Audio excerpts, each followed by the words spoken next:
With శోభకి రాబోతున్న celebrity guest ఎవరంటే single గా బిగ్ బాస్ కి వెళ్ళిన కీర్తి ఈ రోజు కాఫీ విత్ శోభకి మింగల్ గా రాబోతుంది. అదే అండి తన ఫియాన్సీతో ఈ రోజు మా షోకి రాబోతుంది. Let's welcome Keerthi Bhat and Karthik.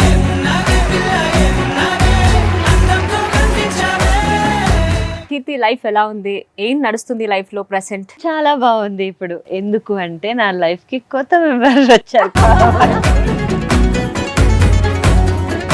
Love ఎలా స్టార్ట్ అయింది? ఎవరు ప్రపోజ్ చేశారు? ప్రాక్టికల్ గా చెప్పాలంటే it's like mood swing of a girl అన్నమాట. సో ఎప్పుడు కోపం వస్తుందో, ఎప్పుడు సంతోషం వస్తుందో, అలాంటి ఒక కైండ్ ఆఫ్ మాకు జర్నీ అన్నమాట. ఏం చెప్పేవరా? 2016 లో నేను ఇలా మీ ప్రొఫైల్ మాకు వచ్చింది, it was good.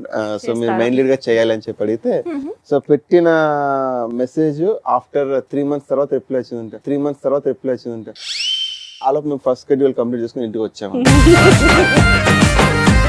Generally engagement అయిపోయిన తర్వాత 1 or 2 months గ్యాప్ లోనే పెళ్లి అనేది జరుగుతుంది, ఈవెన్ ఎక్కడైనా సరే. బట్ ఎందుకు ఇంత గ్యాప్? ఎందుకంటే ఈ యాప్ లో మనం కలిసి ఉంటాం కదా, ఏమైనా తెలుస్తుందేమో నెగటివ్, అప్పుడు వదిలేద్దామా అని. ఇలాంటి ఒక మంచి బాండింగ్, మంచి రిలేషన్స్ లో ఉన్నప్పుడు మధ్యలో ఇంకొక పర్సన్ వస్తారు, ఏదో ఒకటి డిస్టర్బెన్స్ చేయాలని చూస్తారు. అట్లాంటి ఏదైనా ఫేస్ చేశారు? చాలా జరిగినాయి. సో కీర్తిలో ఉన్న ఒక 3 గుడ్ క్వాలిటీస్ అండ్ ఒక 3 బ్యాడ్ క్వాలిటీస్ చెప్తా చాలా ఉన్నాయి. ఆర్గ్యుమెంట్స్ ఎవరు ఎక్కువ చేస్తారు? వంట వచ్చా కీర్తికి? Very nice. ఏది బాగా చేస్తుంది? ఆర్గానిక్ ఐటమ్స్ బాగా చేస్తుంది. అంటే ఉప్మాలో అప్పుడప్పుడు శనగపప్పులు వస్తుంటాయి కదా, అలాగా నాకు ఉప్మా కనబడుతుంటది అనమాట. మీకోసం అంటే మిమ్మల్ని మీలాగే యాక్సెప్ట్ చేసే అమ్మాయి దొరికింది అనుకోండి, తన కోసం ఎంతవరకైనా కిందకి దిగండి. ఆ అమ్మాయిని మీరు యాక్సెప్ట్ చేసుకుంటే you are the luckiest person in the world. And ఆ లిస్ట్ లో నేను ఒకడు ఉన్నాను అనమాట. I'm the luckiest person because Keerthi accepted మీ.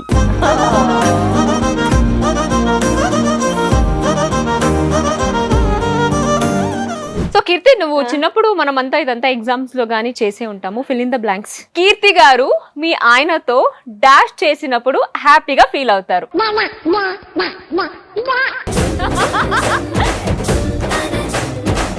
కీర్తి గారు ఎంగేజ్మెంట్ అయిన తర్వాత వాళ్ళ ఆయనకి డాష్ చూపించారు.